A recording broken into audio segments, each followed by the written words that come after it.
current position now in Mexico or in the United States? Well, I live in Mexico, but Yeah. I work for Cambly. Yeah. And I work remotely, and I have two jobs. I work for another company that's it's located in Tennessee, and it's a company that manages properties. And I am What's the meaning of manages properties? To manage properties? Yeah, it's like real estate. Exactly. Yes. So you can do this job remotely. Well, I can, yes, because I'm the maintenance supervisor. So, as an example, they have like 350 houses, right? They manage 350 houses, and the people who live in those houses, like the tenants, if they have any problem with the house, like maybe the house needs to be repainted, or they have a plumbing issue, or they want to remodel something, I have to send people and make sure that they do whatever job is required. And then so you are responsible to organize these things. Yes, exactly. So do you think this is a hard job or easy job for you? It can be easy at times, very easy, and it can be kind of difficult.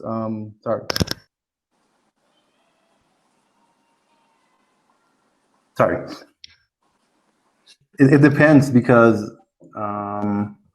for like as an example, sometimes I only have like 20 or 25 houses that need to have things done to them, and it's easy for me to just follow up with 25 cases in one day, but it's really hard.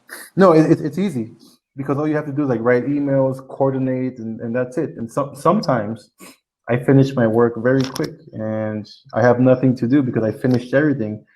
So I just sit down and wait for someone to call me if they need anything. And sometimes I watch a movie or play PlayStation 4 because I'm finished with my work. But yes, you get free time, but now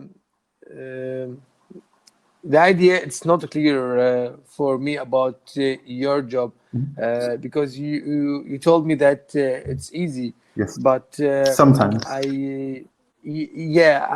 see it's hard because what I understand from your work, it's like you organize between your company and the workers, and the schedule for the company and the workers, and the families of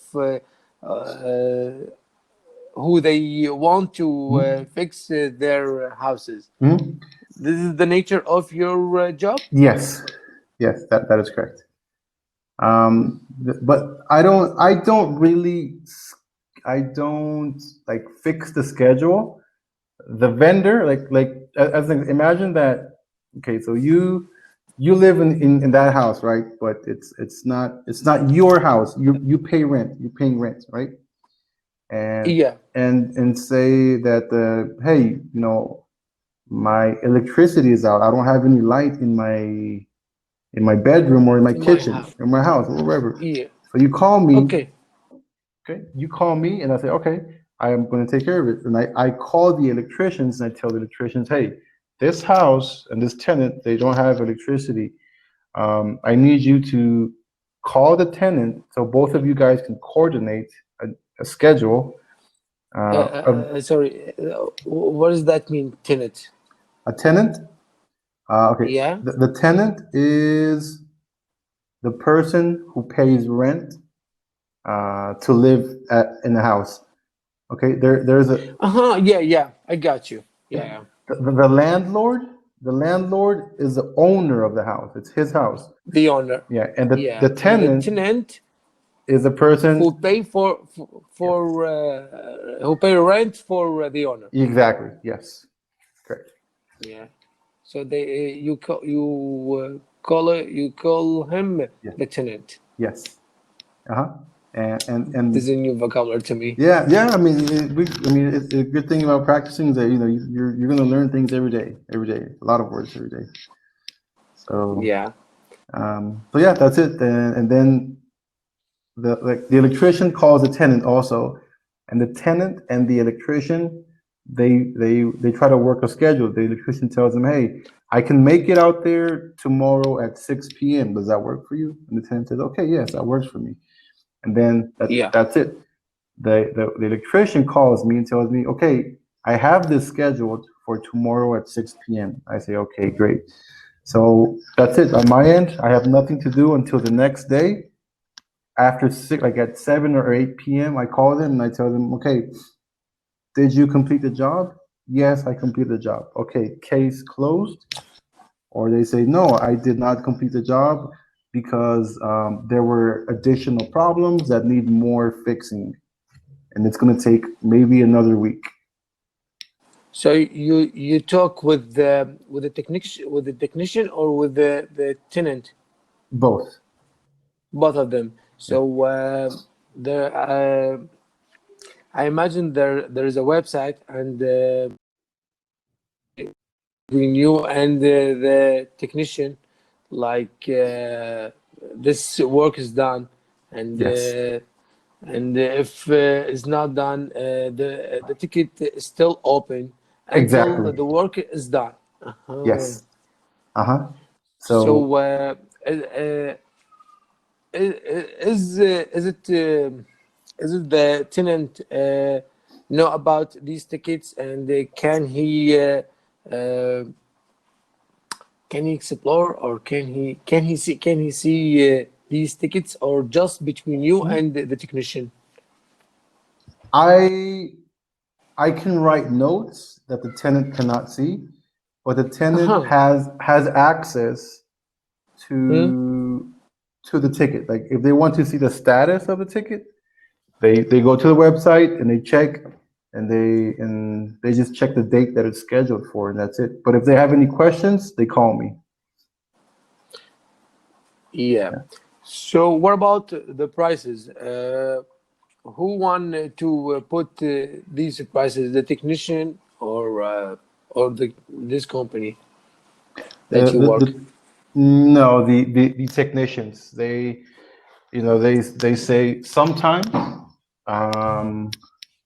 they want to remodel the house, and the homeowner or the landlord says, "You know what? I want to put a fence in my backyard." Yeah. And they tell me, get different quotes from different companies to see Companies. what prices they give you. And I can call one company and I tell them, "Hey, how much will you charge me to put a whole new fence in the backyard?" And so they can say, "Okay, $1,000." And okay, I write the quote. And then I call a different company. "How much would you charge?" "No, I'm going to charge $2,000." So I write the quote and I call a different company and they say, "I'll do it for $900." So I turn in the 3 quotes to the homeowner, and the homeowner says he decides what he wants to do in the house. And then I call whatever he decides. He says, "You know what? I want the company that charges $1,000." So I call the company and tell them, "Okay, we're going to take your deal for $1,000 to fix the fence. When can you go build the fence?" And that's it. So what is the name of your company? It's called Property Management Connection. Okay. Or PMC. I didn't hear you because I asked you about the name of your company. Property Management Connection. Property management Connection. management connection. Uh-huh. PMC. So what about the salary that you give you this company? Well, they pay me in Mexican pesos, but I mean, it's good. Yeah. It depends on like a salary for 13 days, or just on, it depends on how many houses that you fix. No, it doesn't matter if I fix one house or I fix 30 houses. I get the same salary. Oh, yeah. Yeah. But there is the evaluation at the end of by the end of the month, your supervisors. Yeah, you can get like a bonus, you know, if you have like a lot of work and you do a lot of things. Sometimes they'll give you a bonus. It's not very common, but sometimes they will give you a bonus. And you know, it's not really hard work, but sometimes it is when you have a lot of work. Like for example, right now we have like 80 tickets that are open, and Wow. yeah, And just these 80 tickets just for you, or there is another man can no, do it's it for you? just me. Wow. Yeah. So you know, I have to. It gets kind of stressful because 80 tickets are open. It's Yeah. hard to do everything fast, you know. And some tenants are angry and they call and they say, "Hey, I called you 2 days Yeah. ago and nobody has been to my house to fix my problem." I mean, the thing is, everyone wants things done now, like quick, like they want it done right now, right? And the thing Yeah. is, Yeah. I have to call people every day. I could call a technician, and they tell me, sometimes they tell me I have a lot of work. I won't make it until tomorrow or another week. Okay, so when that happens, I have to look for other technicians, but then I have other tickets that I have to attend also, and that's when it gets very stressful. And the thing is, there was a tornado like a month or 2 months ago, and it damaged a Yeah. lot of houses. So there was like a lot of work because of the tornado. No, Yeah, I got you. So maybe the tornadoes destroy the houses, and maybe you have a lot of job to do. yes, and we have to call like each tenant, each house, and then get quotes. And then the thing is, some houses are covered by insurance, some are not, and I have to call them and see which house is covered by insurance and which house is not covered by insurance. And because there's a lot of work, sometimes they don't pick up, and I send them an email and they don't respond, and then the next day I have to do like the same thing, and it gets very stressful. Or maybe you should call them, because in this situation their houses is damaged Yeah. or destroyed, Yeah. and they don't think about emails. They just think about calls, because it's a quick. Yeah. Do you agree with me? It is quicker. I mean, I prefer to make calls, but then at my job, they tell me that, yeah, okay, it's good to make calls, but try not to make too many calls. Mostly just when it's an emergency, because Yeah. the thing with emails is that everything gets Yeah. documented. You know, when you write emails, it's all in the email. Yeah. Like if something were to, like, for example, if I call a tenant and I tell the tenant, okay, so someone's going to be there tomorrow at 6 p.m. And Yeah. the tenant forgets, and he said, "You didn't tell me that you were going to be here."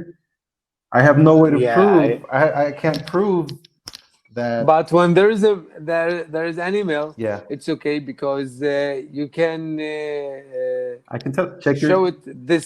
Yes. Yeah, check your email. Yeah, Yeah, I I got can you. tell my Yeah, boss, hey, I sent him an email. You know, yeah. So tell me about the remotely jobs or online jobs there in US yeah. or in Mexico. Um is it normal to work online, not on Cambly?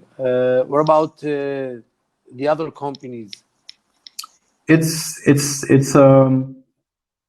wasn't normal, but it was very rare. But it's beginning to get like kind of like like the new thing. Like a lot of people are doing it now, working remotely.